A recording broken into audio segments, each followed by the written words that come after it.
আজি শুনানিৰ অন্তত অজয় ফুকন এই দ্বিতীয় গোচৰত তেওঁক যি গ্ৰেপ্তাৰ কৰিছিলে আধাৰাৰ গোচৰটো তাত তেওঁ জামিন লাভ কৰিছে। জামিননামা যদি তেখেতে দাখিল কৰে আৰু জামিননামা যদি আদালতে নিম্ন আদালতে CJM আদালতে গ্ৰহণ কৰে তেখেত নিশ্চয় মুকলি আকাশৰ তললৈ ওলাই আহিব পাৰিব। ইমানেই, ধন্যবাদ। অজয় ফুকন সংগীত জগতৰ লগত জড়িত আৰু সম্ভৱতঃ জুবিন ফেন ক্লাবৰ প্ৰতিষ্ঠাপক আছিলে।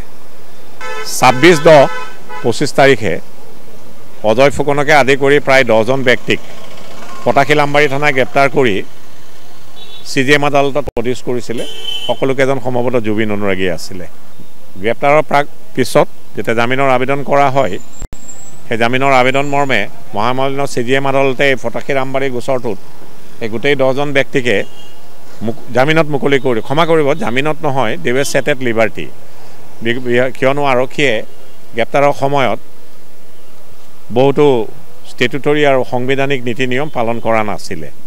মুকলি হোৱাৰ পিছ মুহূৰ্ততে অজয় ফুকন আৰু এজন ব্যক্তিক আজাৰা আৰক্ষীয়ে পুনৰ গ্ৰেপ্তাৰ কৰিছিলে আৰু 27 তাৰিখে CJM আদালতত পুনৰ পেছ কৰিছিলে।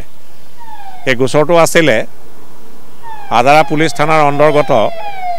গোচৰটো ক্ৰম নম্বৰ আছিলে আজাৰা PS কেছ নম্বৰ 142/25। তাত বিভিন্ন ধাৰা সন্নিৱিষ্ট হৈ আছিলে আৰু এই গোচৰ ৰুজু হোৱাৰ যিটো তাৰিখ আছিলে সেইটো আছিলে 22/10/2025, অৰ্থাৎ যিদিনাখন জুবিন গাৰ্গৰ পাৰ্থিৱ শৰীৰ অসমলৈ অনা হৈছিলে। সেই সময়ত আৰক্ষীৰ গাড়ীকে আদি কৰি ভাংচুৰ কৰা বুলি এটা আজাৰা থানাত গোচৰ ৰুজু হৈছিলে আৰু এই গোচৰ ৰুজু হোৱা গোচৰটোত 22 তাৰিখে ৰুজু হোৱা গোচৰটোত 27 তাৰিখে অজয় ফুকনক পুনৰবাৰ গ্ৰেপ্তাৰ কৰিছিলে। আজি জামিনৰ আবেদনৰ শুনানি হয় গুৱাহাটী উচ্চ ন্যায়ালয়ত। তাত অসম চৰকাৰৰ অধিবক্তাকো শুনানি লয় মহামান্য আদালতে। শুনানি কালত আমি উচ্চতম ন্যায়ালয়ৰ 1983 এটা অথৰিটি আমি প্লেচ কৰিছিলোঁ। অথৰিটিৰ নামাকৰণ এনেধৰণৰ আছিলে, নমেনক্লেচাৰটো Uday Chand versus state of, ক্ষমা কৰিব, Uday Chand versus Sheikh Abdullah, chief minister JNK।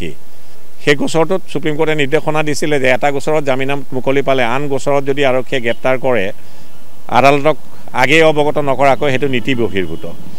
আৰু সেই জাজমেণ্টটো প্লেচ কৰাৰ পৰিপ্ৰেক্ষিতত আজি জামিনৰ হুকুমটোত গুৱাহাটী উচ্চ ন্যায়ালয়ে সেই ৰায়দানটোৰ কথা উল্লেখ কৰে যে এনেধৰণৰ গ্ৰেপ্তাৰ এটা গোচৰত জামিনত মুকলি হ'লে বা অন্য ঠাই মুকলি কৰি দিলে তাক বেলেগ গোচৰত গ্ৰেপ্তাৰ কৰিলে আদালতক অৱগত নকৰাকৈ সেইটো নীতি বহিৰ্ভূত।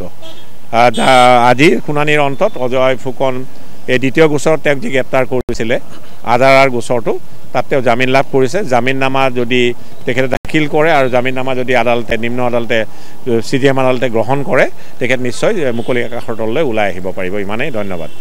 এতিয়া জামিননামা পৰিয়ালৰ লোকে কিদৰে দিয়ে তাৰ ওপৰত এইটো নিৰ্ভৰ কৰিব। ধন্যবাদ।